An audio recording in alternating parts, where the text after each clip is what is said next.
Sales leaders and business professionals, how many times have you had a sales opportunity in your pipeline that you were so sure it was going to close that you maybe even counted on your quarterly numbers before it came in, and before you knew it, it just disappeared? In fact, up to 60% of qualified sales opportunities are lost to one thing, and that's no decision. Today, we're going to dive deep into why this happens, and more importantly, we're going to talk about how top sales performers do things differently to improve their win rate. I'm really excited for our guest today. His name is Matt Dixon. He's a leading sales strategist. He's the best-selling author of a book called Challenger Sales. You've probably heard of it. It sold over 1 million copies worldwide. And his latest book, JOLT Effect, in my opinion, is one of the best, if not the best, sales book in the past decade. Now, even if you're not in sales, the principles of overcoming indecision and driving action apply across roles and industries. Welcome to the Learn-It-All Podcast, the show for today's leaders who want to get ahead and stay ahead of the game, because we know great leaders aren't born or made, they're constantly in the making. I'm Damon Lembi, 2-time best-selling author and CEO of Learn-It, a live learning platform that has helped upskill over 2 million people in the past 3 decades. I've been looking forward to this conversation with Matt because I've been literally advocating the JOLT framework for several years. So in our conversation today, we kick it off and we talk about the research behind JOLT Effect. And during COVID, they studied 2.5 million sales calls during that time. And a big part of our conversation is about what high performers do differently. And we touch on the Challenger sales and how it fits in with the JOLT framework. And near the end of our conversation, Matt gives us a great preview of his new book that's going to be coming out mid-year 2025. Let's jump into this fantastic conversation with Matt.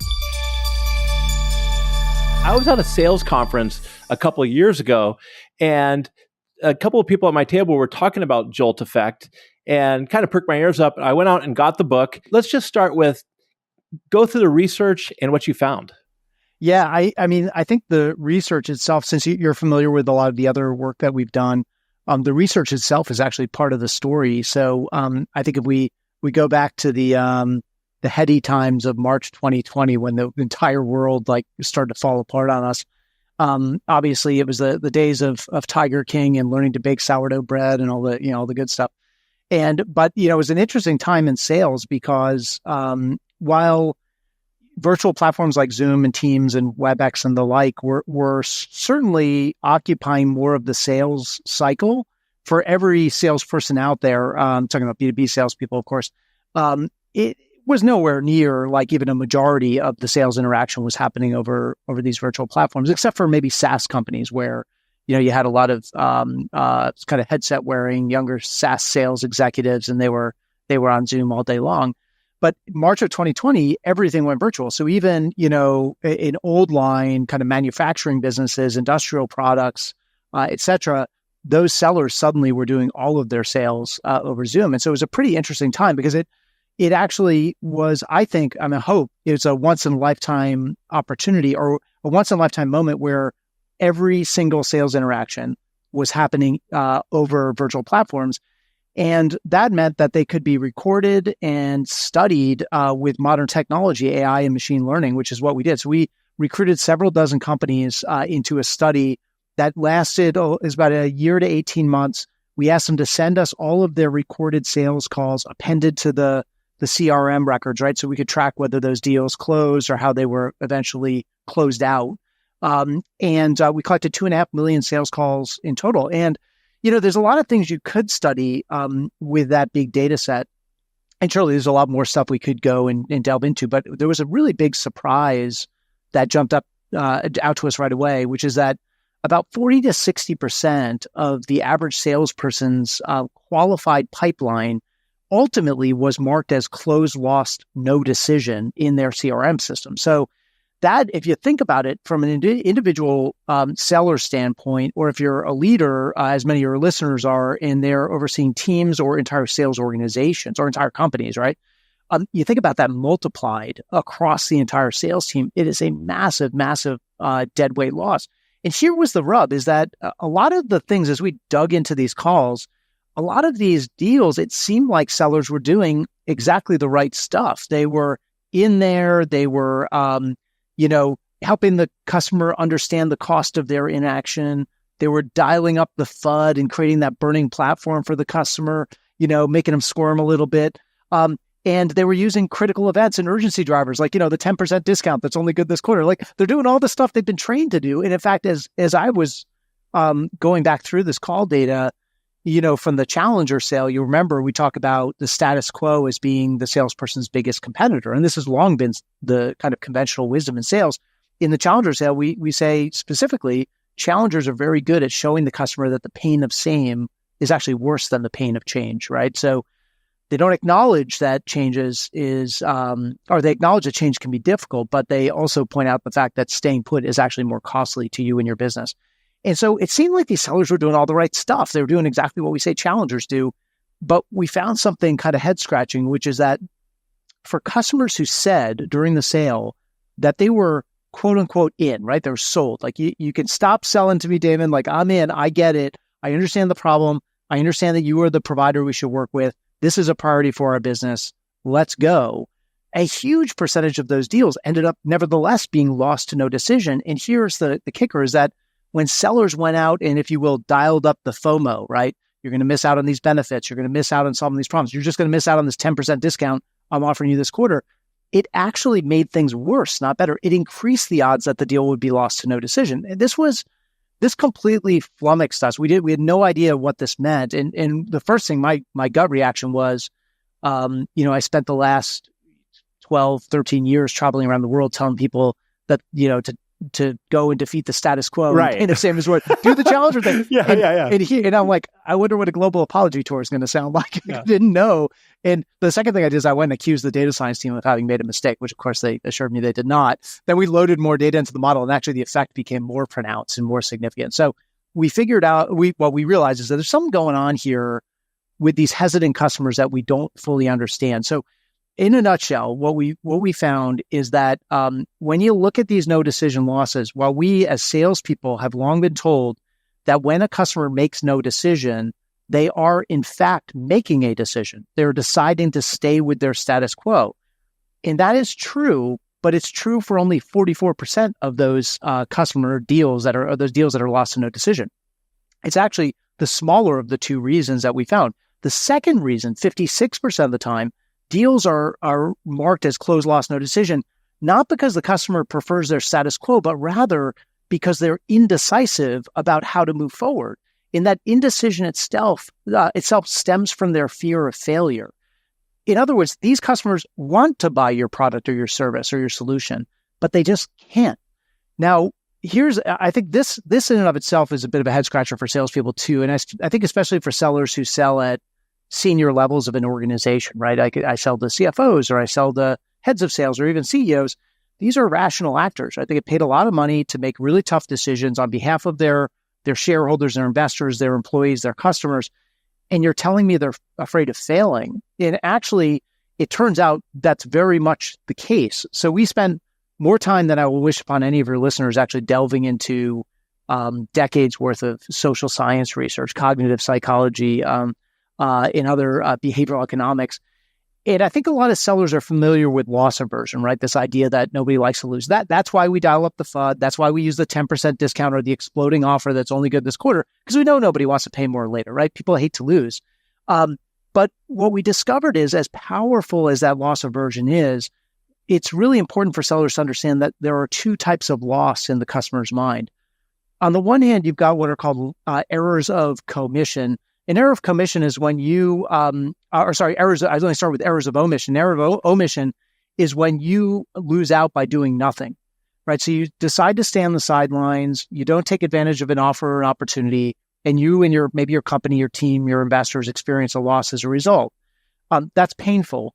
But the opposite of that is an error of commission. An error of commission is when you made a decision, you chose a course of action, and that decision itself led to a loss. In between those two, it turns out, and the social science is very clear on this, is that errors of commission weigh much more heavily on us as people. In other words, we are much more afraid of messing up than we are of missing out. And so we've been talking with the shorthand for the JOLT effect. The argument is that you got to understand the FOMO is powerful for your customer because they don't want to miss out. But actually what they care more about is the FOMO, the fear of messing up, or FOFU, but you told me this is a family-friendly podcast, right? So your listeners can figure out on their own what that stands for. But that's a very powerful aha for sellers, right? To understand that look, there is a time and a place in the sale to dial up the cost of inaction, to show the customer the pain of same is the worse than the pain of change, to beat the status quo, to dial up the FUD, to use the urgency driver. But when your customer says, either they articulate this or they send you a signal that it's time to stop selling me, I'm in, I get it, we're good, let's move forward. What starts to then occupy their mind is what could go wrong. And so there's a time and a place to push, if you will, and then there's a time and a place to basically put your arm, figuratively, not literally, because that would be creepy, around your customer's shoulders and instill confidence with them that they've made a great decision and they've chosen a great path forward and you've got their back. So that's really what JOLT is about, is about that second playbook. And the reality is in sales, we've only ever talked about the first playbook, and nobody ever spends time talking about how we instill customer confidence and how we get them comfortable with this decision, this big risk they're about to take. Absolutely. And first of all, listeners, I want you to just think for a second, as terrible as COVID is, you get somebody like Matt and his team, what a field day they get to be able to sift through this data. I mean, it's just because I couldn't bake sourdough bread, so we went to this instead. but you can watch Tiger King. I mean, true, I was a huge fan of Tiger King. So you get all this information, and it's crazy, and you come up with this.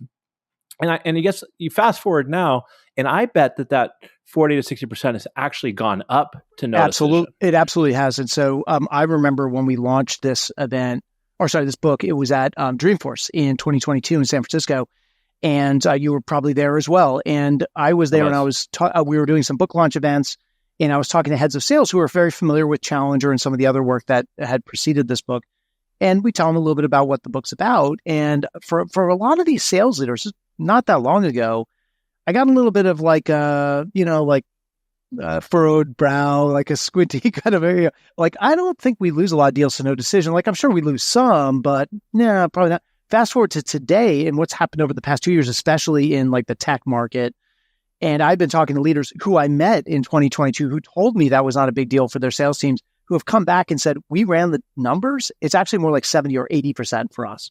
We get strung along all the time, and then these deals never close. They just kind of evaporate. They slip through our fingers and disappear. And I think a lot of that has to do with exactly what you said. The second reason why deals are lost is because people are afraid to stick their neck out there because, Matt, these days, it could cost them their job. That's 100% right. Yeah. What we say in the book, and I think this is very true, it's a little bit tongue in cheek, but if you look at companies, large and small, like, people don't really get fired for perpetuating the status quo. Like, lots of people kicked the can down the road before you did, and you're just one more person kicking the can down the road. But people do get fired for changing the status quo when it goes wrong. They're heroes when it goes right, but they're villains when it goes wrong. In today's environment, yeah, it can cost you your job. I mean, think about all these companies that invested in SaaS products, bought every single product on the market, all the bells and whistles. And then things got tight and the CFO starts looking and realizes nobody's using this stuff, right? We're locked into a 3-year agreement. I mean, that's a bad day, right? That's a really bad day. And that's not just SaaS. That's also can be professional services. Absolutely. In the sense where, like, even with our business, if somebody invests $200,000 in training, and then a year comes up and 60% of that's not used, the CFO is like, "What's going on here?" Right? That's exactly right. That could put whoever went out on a limb to make that investment, at risk. Now, part of it, which I also find really fascinating, is that you say that a lot of leaders believe that they're great decision makers, right? That they don't have indecision. But that's not actually the case, right? No, not at all. Actually, so it's funny because if you asked 10 of your customers or 100 of your customers, it's funny to think about the senior executives, the C-level decision makers, the economic buyers, the budget holders, if they consider themselves to be decisive managers. Every single one of them would raise their hand and say, yes, absolutely. I'm decisive. I make the tough calls. I manage from the gut. I'm a risk taker. But if you actually look at this with data, what you find is that about 87% or 87 of those 100 would be lying to you. So yes, that's a big number. It's a big number. That's a big number. What that translates to, we actually found that buyer indecision expressed in either moderate or high degrees in 87% of the 2.5 million sales calls that we studied. So 13% of the time, yeah, you've got a decisive person, somebody who's purely thinking in dollars and cents, purely thinking in ROI. They're very rational decision makers, unencumbered by the fear of failure. And what I always tell salespeople is if you find one of those people, you should sell them everything as soon as you can. But Absolutely. The problem is like 87% of the time, you're not dealing with that. You're dealing with moderately or deeply indecisive customers. But here's the problem with that is that customers, talking about being indecisive is not anything customers want to talk about. Like no customer is going to say, hey, I don't know how to say this, but I'm actually kind of worried about getting fired for agreeing to the solution, or my boss already hates me. And like, if this goes sideways, she's going to hate me even more. Like people don't talk about that stuff. They like to, we all suffer from the Dunning-Kruger effect, which is we think we're better at things than we really are, or we're just putting on like false airs and trying to play the part of the decisive manager. But it's very hard to get that out. And that actually becomes more pronounced the higher you go. So the more senior you get in the organization, the more indecisive those buyers tend to be. I'll tell you a very quick story. So I did a roundtable of top clients for a big software company. And there was a CTO in attendance from one of the big Fortune 100 manufacturers out there. So company all of your listeners would know by name. And I was starting to go through the research and I was talking about what you just asked about the fact that most managers are actually either not honest or not self-aware enough to know that they're actually suffering from indecision and fear of failure. And this CTO, she actually got very upset at the suggestion and said, I make 100 tough calls a day. I would get fired if I was ever afraid of making a decision. I just like flat out reject all of your data. She actually ended up having to leave early after all the clients left. The account management team that was hosting this dinner and that hired me to speak at the roundtable said to me, she's actually our most indecisive client that we have. So again, but it makes people really upset. Like if you ask your customers if they have trouble making decisions, just don't let the door hit you on the way out because people will get very offended by that, which raises lots of problems. I should back up. The JOLT effect. JOLT is an acronym. For those listeners who've read the book, will already know this. But those who don't, it stands for judging the level of indecision, offering your recommendation, limiting the exploration, and taking risk off the table. Everything that we're talking about here is in that J kind of category. How do we understand if the person we're talking to is actually suffering from indecision? How do we gauge the depth of their indecision? How do we figure out as a salesperson, can I get them over the hump? Right? Is there anything I can do, or are they completely wrapped around the axle of fear of failure, and I should just spend my time elsewhere? One of the things we found, this is pretty interesting. We talk about judging the level of indecision. There's a technique we discovered that high performers use, or they've never been taught to do this, but they developed this on their own. And the analogy I would use is from submarine warfare. So I apologize for the militaristic reference, but I think about pings and echoes. So we all remember the hunt for October, right? One ping only. So think about sending a ping into the water and then listening for the reflection back. And that's very much what high performers do.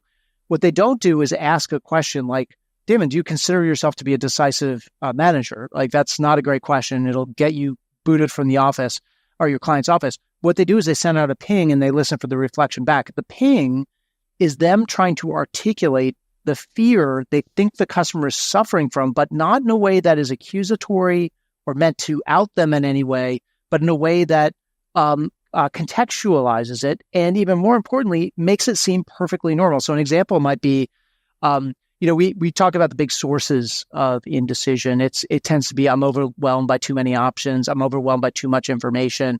I'm overwhelmed by the risk and that I don't think I'm going to get what I'm paying for, or I'm not going to see the benefits from this decision. Or Matt, a big one right now has to be as well that there's just so many other competing priorities.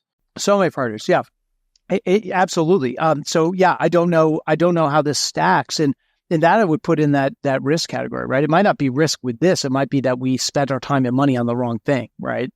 So no, I think you're absolutely right, and that is very true of understaffed, strapped kind of leadership teams that have tons of priorities that they're navigating right now.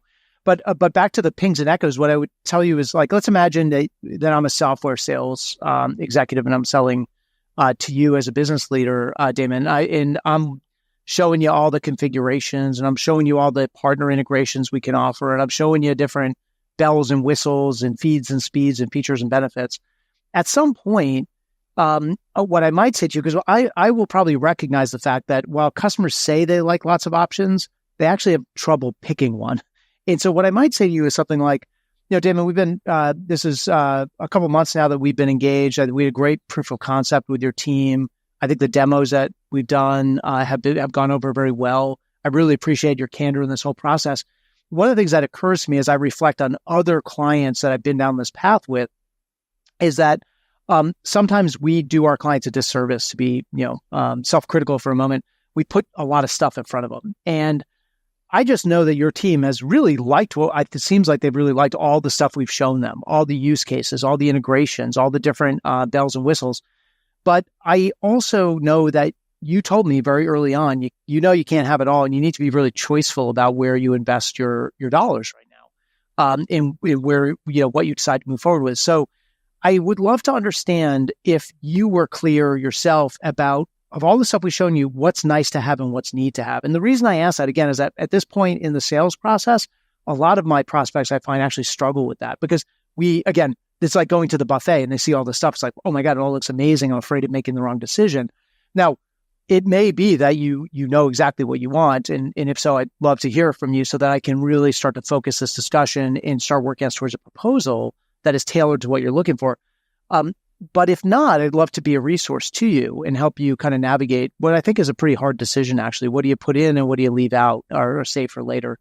And what your customer might say in response is, no, actually, we're just very nice people. There's a lot of stuff you showed us we have no interest in. Let me tell you exactly what we're looking for.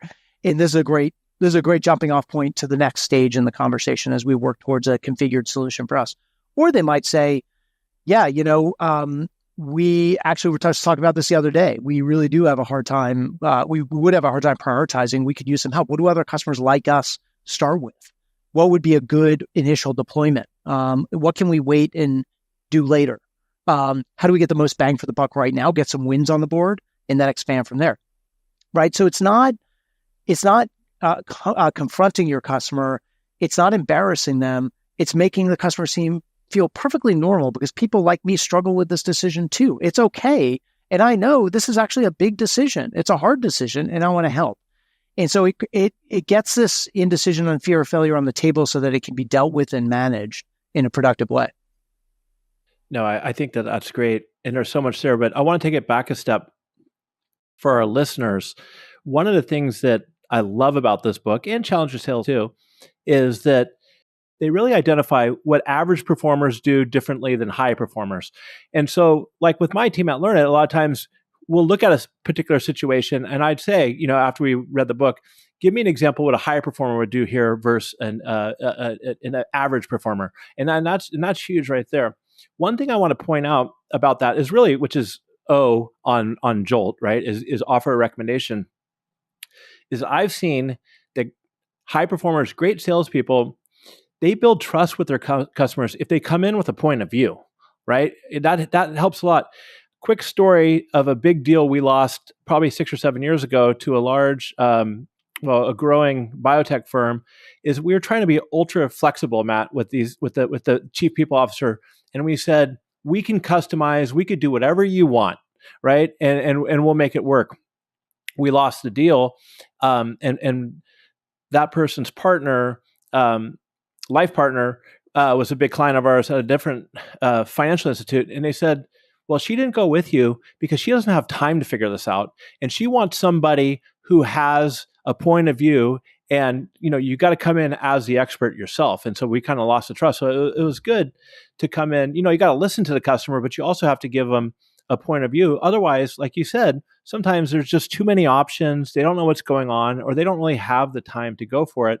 And I've heard you say a bunch too, people are also afraid of missing out, making a decision and then realizing after they've made a decision, when I say missing out, they're like, oh, I should have got that instead. Purchase regret. Yeah. Purchase regret. It's you're exactly right. And you're describing perfectly the O in JOLT, which is offering your recommendation. And what most salespeople do is they want the customer to make the decision, and they want to be eminently, just as you described in your own experience, eminently configurable and customizable. And, customer asks you jump, you ask how high. And like salespeople become bobblehead dolls at some point where they just say yes to everything the customer wants.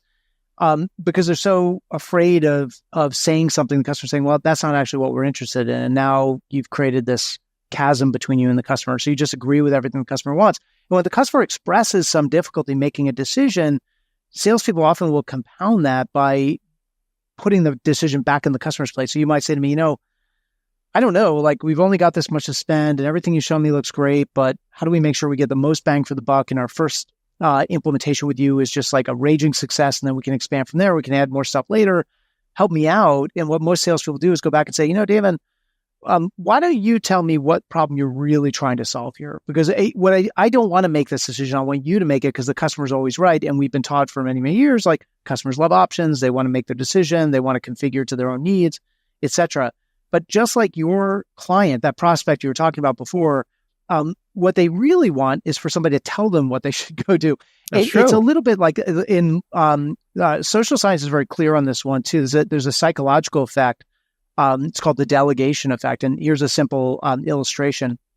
If you go into a restaurant and you're looking at the menu, and imagine it's a high-end place and all the dishes are very expensive and you don't want to make a bad decision, right? You want to make sure you love your meal because you're going to pay through the nose for it. So you better love it. And you ask the wait person, what's good here? What do you recommend?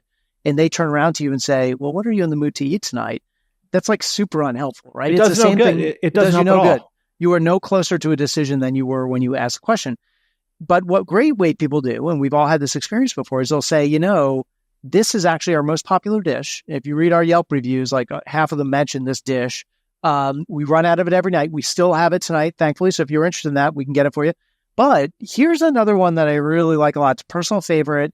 It's a vegetarian dish, a little bit lighter. So if you're not as hungry, because the first option is a lot of food, but I like this one too. It's a little bit of a kind of sleeper classic. It's one of my personal favorites here. Now, what happens is let's say you order one of those two dishes and you don't like it. Well, whose fault is it? Technically, it's your fault because you ordered it, but it's also kind of their fault because they recommended it. They told you to order it. And so that's the delegation effect. You share the burden of a bad choice is now shared between the recommender and the decider versus it being all on your plate. And we found that best salespeople do the exact same thing. They let 1,000 flowers bloom, but then they break out the weed whacker and they kind of chalk the field and say, if I were you, I would go in this direction because based on my experience with companies just like you, this is the right way forward. Customers who go down this path, they become raving fans of ours. They love it. They just start expanding from there. And that's, again, if you want my honest view, that's what I would go do. But ultimately, it's up to you. And so if you'd like to go in a different direction, I'm more than happy to help you do that. So that creates a little bit of flexibility, but it also instills that confidence that I'm working with somebody who's done this before. I'm going to go with their recommendation, right? Just like your prospect was looking for. Well, I love that. And so listeners, think about this for a second. First of all, none of your customers or your prospects want it to be your first rodeo. Yep. Right. So nobody wants that. So just by saying other customers like yourself, and I think an added benefit is if you could throw in the same industry, right? Sure. If somebody's in healthcare, they don't really care what goes on in retail. Other healthcare providers like you, other banks like you, other banks like you. Yeah. And then what Matt's saying, which is so true, is that even the perception of you sharing the risk and the ownership, it helps de-risk the sale a little bit because there's that old saying, and not to get off subject, but nobody loses from buying IBM or gets fired for buying from IBM, if it is even IBM. But eventually, you're sharing the risk, and in your customer's mind, they're saying, "Okay, well, this is what other in our industry are doing, so this has to be a good one." And then they can move forward from there. So I think that's really, it creates really that psychological safety net. You're 100% right. Getting back to the whole framework. It doesn't have to go in order, right? Everything starts. Absolutely not. Yeah. So let's talk about that.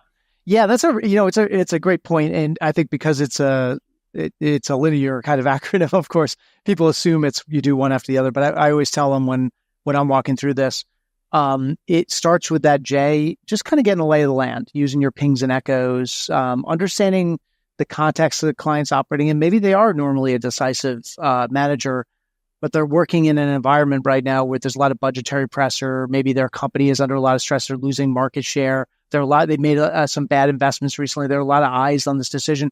So that could take a normally very decisive person and actually make them quite indecisive around this specific purchase. So, but everything starts there. And then based on what you find, you might apply the O, the L, or the T. Now, we talked about the O, but let me say a few words about the other two, the L and the T. So the L is about limiting the exploration. So this comes from the problem of information overload. You know, our customers, they want to be experts before they make a decision. But the problem is they're never going to be as smart about this stuff as we are. They'll never be at our level because we eat, sleep, and breathe this stuff. We talk about it all day long, every day, and this might be a once in a career decision for them. So, think about any make or manner of purchase, and then think about those really new bleeding edge things like AI based solutions, and that even amps it up, right? Because nobody understands how this stuff works, and but everyone tries to become an expert, develop an level of expertise. Now, we've got to understand, I think, the reason that customers do that. It's not because they're desperate to read every white paper on earth and know everything about CRM or AI or whatever the technology is or the solution is or the product is. They do that stuff because they're afraid that the salesperson is not going to be honest with them. So there's something called the agency dilemma, which is very much in play in sales, which is when one party knows more than the other about the decision that the counterparty is being asked to make. So think about it. A salesperson selling a solution to a customer, they know all the stuff about the solution that doesn't work. They know all the clients who've churned out. They know all the things that are we talk about, but they're not capabilities that are ready for prime time. They've got all the dirty laundry. They just don't air it with the customer. And customers feel like coming into the sales process with the salesperson, they feel like, or they're expecting to be, that every question they ask, they're going to get a yes, we can do that. They're expecting that this seller is not going to be honest about the real capabilities as well as the real deficiencies of the solution. And so they feel like it's a bit of a detective game for them, or a cat and mouse game where I am trying to find out what you're hiding from me. So I'm going to go do my own research to see if it validates what you're telling me. I'm going to go to my LinkedIn network. I'm going to talk to other customers of yours on my own, not reference customers you're steering to me to, but people I know who actually use your technology who you're not recommending I talk to. Now I want to get the real scoop. I'm going to read analyst reports, and this information consumption can go on and on and on. And it can be a massive source of no decision losses because eventually the customer just kind of gives up. And then I feel like I'm never going to become an expert on this. Decision fatigue. And then I just ghost you, right? They go radio silent. Now, this is really dangerous because average performers, when the customer's on the phone with them saying, hey, can you send me can I do another reference call? Can we do one more demo? Can you send me that white paper that you mentioned before? Can you send me the link to that webinar you guys did last year? Your average performer's thinking, this is great. Sure. I have something to tell my manager, like that I just did with this customer. Like, they're making progress. But high performers understand that a certain amount of learning and research is normal, but beyond a certain point, it becomes analysis paralysis. And so the key to stopping that really is trying to get the customer to stop trying to be an expert and trust you as their expert. And the way that you do that, and this sounds kind of simple, but there's two steps. The first one is you should be early on in the sale, very honest, almost dangerously honest with your customer about things that you are not good at, places where your competitors outperform you, capabilities that are not ready for prime time. When you do that with your customer, their guard kind of comes down, and their thought process is not, this person's just getting paid to oversell me and hide the dirty laundry and put one over on me, but rather, this person's just here to get me to a great decision. And if I ask them a question, I'm going to get an honest answer. So the next question they're going to ask is, I need to do a little bit of research on this. Is there anything you recommend? Sure. Here's a podcast. Here's actually a buying guide from one of our competitors. You should definitely read it. Here's the analyst report, shows you how we rank relative to our competitors. Again, for your use case, we think we're the best in the market. But if you're looking for another use case, I can recommend other solutions as well. We want you to make a great decision. That's a very powerful place to be because now suddenly your customer is turning to you asking for advice versus trying to figure out, what is this guy hiding from me? Now, the other thing you got to do is you've got to demonstrate expertise, right? So it's one thing to be honest, but it's another thing for the customer. You got to know what you're talking about. So back to what you said before, Dan, and other banks like you, other healthcare providers like you, but you got to have some basis of understanding. You got to know your product at some level. And the problem is, in a lot of sales calls today, salespeople show up with this clown car of experts, and they just kind of punt. to everybody else. They're like, this is one of my, let me just stop you for 1 second. For our listeners, I was waiting for this because this is something, this is very, very important. Let me just go ahead with that because I think this is very important where they just kind of hand it over to their clown card of experts. And look, what I don't mean to suggest, and I've had people come up to me and say like, I work in the product team, or I work in the solutions engineering team, or customer success. And what do you mean like our salespeople shouldn't invite us? That's not what we're saying. They absolutely should, but they should invite you when they are out of their depth and when they have gotten over the tips of their skis a little bit and when they need the expert there to instill that confidence. But they should use you in they shouldn't use you in a carpet bombing way, but as a precision guided, munition, like to answer a specific question for the customer. So when you show up with the clown car of experts and your posture as a seller is like, hey, I brought Damon, he's the head of product, and I brought, Susan, and she's the head of client success, and I brought Jim, and Jim's the head of engineering, and take it away, guys. And the customer loves like the conversation, and you're sitting back as a seller and you're smiling to ear, and you're like, boy, this is great. The customer's eating this up. But something really dangerous is happening at the same time. The customer may love it, but you are in the process of that happening. While you're not saying anything and adding any value at all, you're letting them run with your sales call, you are getting delegated down to the person you sound like. And if you sound like an admin and you sound like somebody whose only value is to do calendar Tetris and get all these people together for a call, why would the customer ever listen to your recommendation on anything? Like you're not in a position of authority. So great salespeople, I'm not saying they're trying to become masters of every technical dimension of their products. That's not what they get paid to do.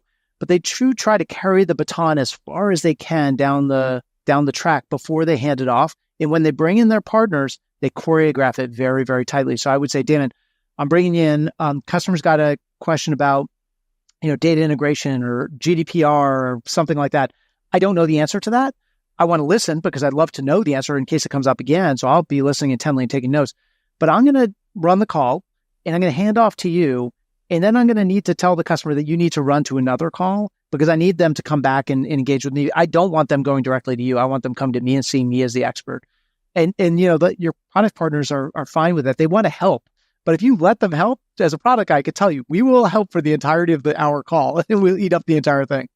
Yeah. And what happens, and listeners, really how I boil it down, what Matt's saying is you can't lose ownership of the relationship with your customer. You got it.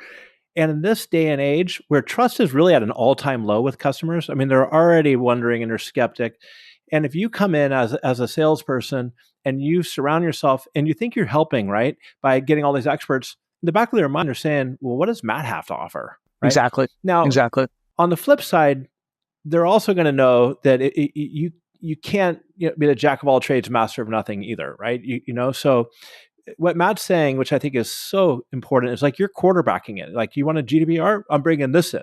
That's a great metaphor. Yeah, and you're running the show because then what happens is the trust is built up with the customer. Like, okay, this person not only can speak to it at a certain level, but he knows who to go and find for me when it's time to bring him into the conversation. I think that is so powerful, and it's so under realized in your typical sales professional.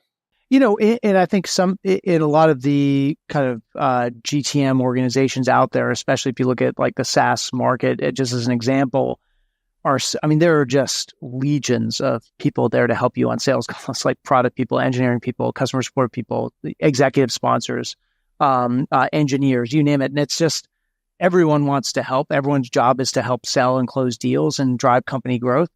And in salespeople, I think in some way they've kind of abdicated their responsibilities to develop a modicum of expertise around the product themselves. And again, it's not to say that you need to be a coder or you need to go be at that same level of technical detail, but you do need to be pretty conversant in the product, and you should make it a goal from day one when you start to the day you leave to develop more and more expertise. And the beautiful place to be is when your customer does see you as the quarterback and they say, first, David, let me ask you this question. And some of those questions, and as every day passes, and you learn, you're going to be able to answer more and more of those questions yourself. But when you can't, say, you know what, I don't know the answer to that, but I know exactly who to ask. So let me go get an answer for you, or let me get you on the phone with that person, and so you can have a discussion about it. So yeah, that's a real position of where the customer respects your capabilities and your authority and your knowledge, but they don't expect you to know everything, nor should they, right? Yeah, and for listeners who've listened to obviously our show is called the Learn-It-All Podcast. And so you want to hire and bring on individuals who have the capacity for learning agility and want to learn, and continue to grow and evolve. Because if you bring on individuals who are kind of stuck and are not going to even be curious about because like when you have the product person in there, or you're talking to your customers, you should be curious and picking up information. So every time you're doing a call, you're able to contribute a little bit more. You're never going to be a coder. You don't need to be a coder. But if you're zoned out and you're not paying attention, you're not doing anybody any good. Yeah, you got to be dialed in but you're right. If you're sitting back doing online shopping while the engineering team is talking to the customer and you're not absorbing any of this, customer sees that. They do. Yeah. Is taking risks in your research, is that where most of the time is spent? Is not taking risks, but de-risking? Yes. It's certainly the one that I think salespeople would point to most often as the reason they lose to no decision is like, ultimately, my customer was just not comfortable with the risk. They weren't comfortable with putting their name on the agreement and having all the eyes of the organization look in their direction if the thing went south or went sideways, or there was any return that was below the projected ROI when they made the business case. And so taking risk off the table is in de-risking the sale, as you said before, Damon, is something that there are lots of ways to do it.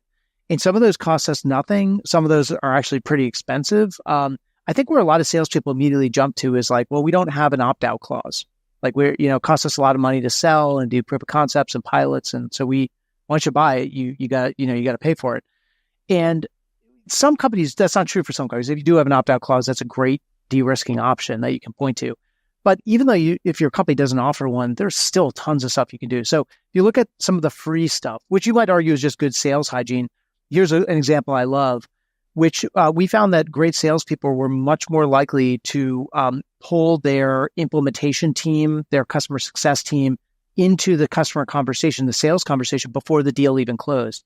And the way they would do that is they would come in and say, David, I know that the proposal's out with procurement and legal and they're going to do their thing. But what I'd like to do, because I'm assuming we're going to move forward at some point once this runs through the traps, is get a conversation with, Allison. She's our head of customer success. She's going to be managing your relationship and working with you on implementation. One of the things we'd like to walk you through is our kind of signature to value map, which is everything that's going to happen, and all the steps and all the KPIs that we're going to monitor and all the owners, what we're going to do, what you guys need to resource, what some of the pitfalls and landmines are that we need to avoid, for the next 6 months, right? How do we make sure that you are a hero? And this is basically your recipe for like making sure you're getting what you're paying for. And so even doing that, which again, a lot of salespeople would say that's just good sales hygiene, right? You get the customer to start already thinking of themselves as a customer before the signature is even on the paperwork. But it creates this psychological safety net, which gives the customer the feeling like, again, as you said earlier, this isn't your first rodeo. Like you guys have been here, you've done that, you've worked with organizations like me. You know what to do, and you also know what not to do. And so you're going to share that all with me. I'm in good hands here.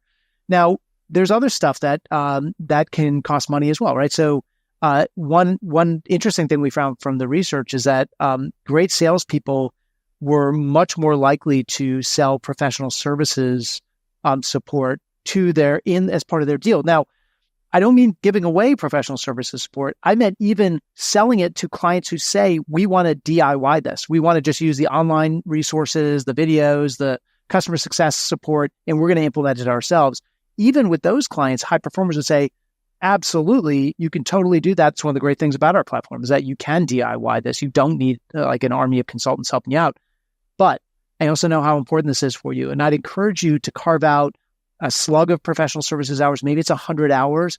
And that way our A team can come in and swarm any problems because we don't know what's going to happen, right? But we're confident it's all going to go well. But in case it doesn't, I don't want you under pressure and feeling like you guys are slipping or losing traction here. I want to come in, swarm the problem, and get you back on track. And then here's another option. So we get to now things that actually where the supplier needs to take on a bit of risk. Things like contract carve-outs. Very quick story. We tell the story in the book, but big software company work with, head of sales was about to close their biggest deal of the year for like a It was like a $30 billion manufacturer. And they came in, and at like what was supposed to be the celebratory dinner, it was the head of sales, his CEO, and the client CEO. This was a new CEO on the client side. They sat down, and the client CEO said, "Hey guys, I don't mean to do this over what I think is supposed to be a celebratory dinner, but I don't think we can sign the contract." And it was just like all the air got sucked out of the room. Like the waiter was like popping the champagne. He's trying to put the cork back in the bottle, And so the head of sales said, "Okay, so tell me what's going on." And she said, "Here's the problem, that when we did the proof of concept and you guys did your assessment of our current state, the business unit you said you probably have the most challenges with was just happened to be our biggest business unit. It's our cash cow. It's our profitability driver. I just got this job, and if we screw that business up, I'll be out. Like, my head will spin. I'll be out so fast. And so I can't sign up for like a 3-year term if this doesn't work in our biggest business unit and it doesn't pan out. Like, A, it's not worth doing, and then B, it's going to expose me to a ton of risk, and C, I probably won't be here. So I can't commit to that." What the head of sales did on the fly is said, "Well, why don't we do this? First of all, while we negotiated this as a 3-year, like 5 business unit deployment, and gave you a price concession based on that level of commitment, we'll commit to that. We'll honor that. We will put this one business unit on a 1-year term, cancelable for convenience. If you don't like what you see, and you're not happy with the results, you can pull the ripcord on that one, and we'll take it out of the agreement, and we'll just move forward with the other 4 business units." Now, what they did, the customer said, "Well, if you're willing to do that, I'll sign right now, right? So send it to your team, work up the thing, I'll get it to legal, and I'll sign it," which they did. Now, what the supplier did, what the vendor did was, not surprisingly, they sent their top tier professional services team, and they found all the problems. They swarmed all the problems. Yep. They showered them with like tons of support, and they nailed it. And the client came back after, like, the year wasn't even up, and said, "You know what? We're thrilled with how it's going. In fact, it's going better in this business unit than the other ones. I got to talk to the other guys, but you guys have absolutely crushed it here. Let's just true it up with the rest of the agreement and get it all on the 3-year term. So I'm ready to commit for the other 2 years now." I think what you're saying is the sales team, head of sales, got creative, and then went the extra mile behind the scenes and just put all the resources towards making sure that business unit, you exceeded their expectations. I wanted to go back to, for a second, like a lot of times companies implement software, like spend millions and millions of dollars of software. And we see this because we do some Microsoft Office training.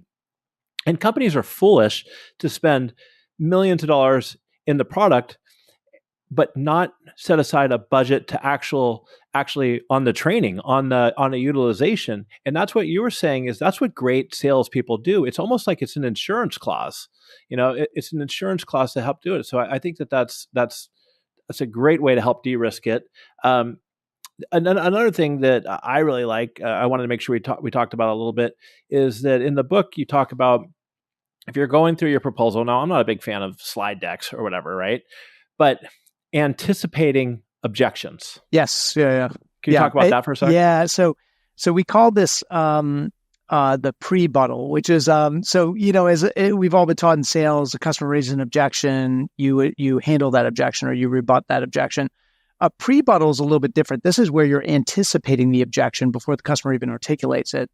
And that is a huge confidence giver for the customer, because it does a few things. One, it's a tremendous show of honesty, right? So, Damon, you might be worried about you're going to buy 100 seat licenses to our software, and especially given the reckoning we've seen, where a lot of people are finding out that none of their seats of access got used in a lot of different platforms. Nobody wants to sign up for that again, right? You want to make sure you get full utilization.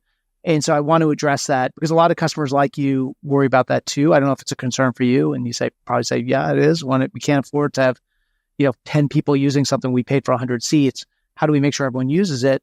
Let me address how we deal with that and how we handle that. And we make sure we get full utilization, but doing it even before the customer brings it up. So it's a tremendous show of honesty, but it also, again, it has a dual purpose of demonstrating to the customer, I've been there before. Like, I know exactly what you're thinking about, even before you said it. And I think where that's really, really powerful is when you bring up those things that the customer expects. They're almost afraid to ask. Like, don't ask about this, but say, you're probably wondering this, because a lot of customers do. Let me just get the elephant in the room, like put it on the table and let's talk about it. and love to, I don't know if it is a concern for you, but I want to assume it is, have an honest conversation and tell you how we deal with that situation or that problem. I think that's gold. And just to give you a quick example from a SaaS perspective is I was at dinner with a friend the other night. One guy was the CTO of a large company. The other one was a sales guy. And one of the anticipated objections that a lot of companies have are switching from one platform to the next and just saying, hey, you're probably concerned about, or you're thinking about switching, time and cost. But that's something that we deal with customers all the time. And here's how we handle it. So again, it's not your first rodeo. And just extracting, because I've watched a bunch of calls, gong calls or chorus calls, and you could just see that there's something going on in the client's head where they're not saying it, right? And the salesperson has to do that. I also, one of the other ones you talk about, which I think is important, especially on larger deals, is getting executive buy-in, executive support, like the CEO or somebody who can go into the customer, even if it's sending an email or on LinkedIn or hopefully a meeting saying, hey, I'm there. This is important to us, right? Yeah, I would say it's maybe free to you, but it may not be free to the CEO. That's why we tell that story as well. But executive sponsorship is a great kind of freebie you can offer. Another great story, enterprise software company was selling into with a big auto manufacturers, and the deal was, it was just taking a really long time to get across the finish line. It seemed like it was going to push into the next fiscal year. This supplier, it was really important they close this deal to hit their numbers, exceed their numbers. And so what the sales leader did, with the CEO's permission, was said, look, I know you guys are, our timing may not be lining up with yours, and we're going to be happy to bring you on whenever you are ready to do so. But I did want to let you know that our CEO personally kind of oversees 4 accounts a year, 4 of our top tier accounts. You guys would certainly be one of our top tier accounts. And we've kind of been holding a slot open for you. I love it. We announced that actually on our investor call, who some of our top tier clients are. This CEO is a famous guy we all know, actually sits in on the QBRs with you and is personal, we'll give you his cell phone number. Like if you text him, if you have any problems. By the way, 99 times they never do, right? But it's like, it feels good. And it just feels like the head of the company, the person talking to Wall Street, the person like whose face is on the billboards, like that person is personally invested in our success. And then there's and for these top tier clients, what we often do is we carve out a slot at our conference. We want to bring you on stage, maybe be on a panel and showcase a little bit of the work we're going to do, because there's a lot of eyes on this. We tell everyone in the world we're working with you. Our CEO is personally invested. We want to make this a showcase. Like you're totally guaranteed this is going to go great because we're going to make sure it goes great, right? Well, Matt, think about it. I think for the person, the prospect or the customer, if they could go back, if they have to go back to their board, or if they have to go back to the other decision makers, and like the CEO is putting his or her name to this, right? And it's going to get the extra attention, and that helps take off again some of the fear of this, if this goes wrong, of it just being on them. It's just another thing, and I think it's so. It's so important if you can do it, and you should do it. We've talked a lot about JOLT effect. We're almost coming up on time. I do want to talk for a couple of minutes, if you don't mind, about your new book that's coming up. Yeah, absolutely. So we just we got a new book coming out in May from Harvard Business Review Press. It's called The Activator Advantage, and we were talking about this before we jumped on the podcast here. But this is our first industry specific research study. So we actually, one of the things I've come to understand as a sales anthropologist or a sales researcher is that there's a big difference between selling tangible things and selling advice, right? And if you think about this, it's really a difference between selling products, productized solutions, et cetera, and selling advisory services or professional services. So we actually did where the person is the product. And so we actually did a separate study, which we lasted about 2 years. We just wrapped it up, and it's coming out in a book in May, as I said, where we looked at about 3,000 partners in professional services firms. So we're talking about lawyers, accountants, consultants, investment bankers, executive search professionals, PR consultants, and advisors. People who really sell. They're selling something you can't touch or feel, right? They're just selling what's kind of between their 2 ears and their advisory capabilities. that in the professional services world, I think, as you and I both know, because we are personally in that world, right? We are running professional services firms. That is a very different go-to-market model, because in B2B sales, like if I'm selling software, I'm selling medical devices, I get a lead, usually from marketing. I work that lead, I close the opportunity, then I hand it off to the implementation team, the customer success team, customer support, the account management team, and those people are responsible for upselling, renewing, and making sure the client gets value out of the solution. And I go on to the next deal. So it's very linear in that way. In professional services, it's a much more circular process. So I am usually generating the opportunity typically from my own professional network, right? I'm harvesting from my network. I'm closing the business with the client. Servicing and closing. Then I'm doing the work, right? Because I'm selling myself. I'm doing the work. And then I'm setting that client up for more follow-on work. Or maybe I'm bringing in other practice areas or capabilities of my firm, and we're upselling and cross-selling and going from there. So it is a much more circular process where it's kind of not a sales world, but it's this world of like seller doers or doer sellers. So it was a fascinating study, and it's really taken off in this professional services world. So I'm spending a lot of my time out there on the road with at partner retreats and with professional services firms, and it's been pretty interesting. Those who know, of your listeners who know the Challenger work, it's a similar kind of study. We identified 5 profiles of partners or professionals. They're 5 totally different ones than we found in the Challenger work, but a similar kind of arc to that story and a similar study methodology. And you were mentioning there's a great article in HBR right now. Right? Yeah. We wrote, this is a summary version. If you want a sneak preview of what that book is going to be about. What's it called again? It's called What Today's Rainmakers Do Differently. It came out in the November-December issue of Harvard Business Review, and it's a good summary version of what's going to be in the Activator Advantage, the new book. Awesome. Well, let's wrap it up. This has been awesome. I mean, I could talk to you for a long time going through all my top takeaways, but so what do we talk about today? We talked about that 40 to 60% and probably up to 75% is around no decision. And this is not for any opportunity. These are for qualified opportunities. And we talked about why people are indecisive, how people think that that they know how to make decisions, but they don't. And so how to analyze that and see what level, if they're moderate or high. And then, going through the whole JOLT framework, which isn't linear. You got to jump in where it's needed, offering recommendations, limiting the exploration, taking risk off the table, and knowing how to own you need to own the sales process, even when you bring in the rest of your team. So much we talked about. Anything else before we wrap up around the whole JOLT? I think we covered it. We covered a lot of ground. It's because obviously check out the JOLT Effect. There are a lot of resources at jolteffect.com. If you want to go check that out, there's some tools and some different, coaching guides and resources you can download that are not in the book. So lots of good stuff there. And where else can our audience connect with you at? Yeah. So a couple of different spots. So we are professional services focused business that does activator training. So if anybody listening is in that space, we are at dcminsights.com. And then if you're interested in JOLT Effect, check us out at jolteffect.com. We offer JOLT Effect training, and then there's a number of other training programs we offer that you can check out there as well. Great.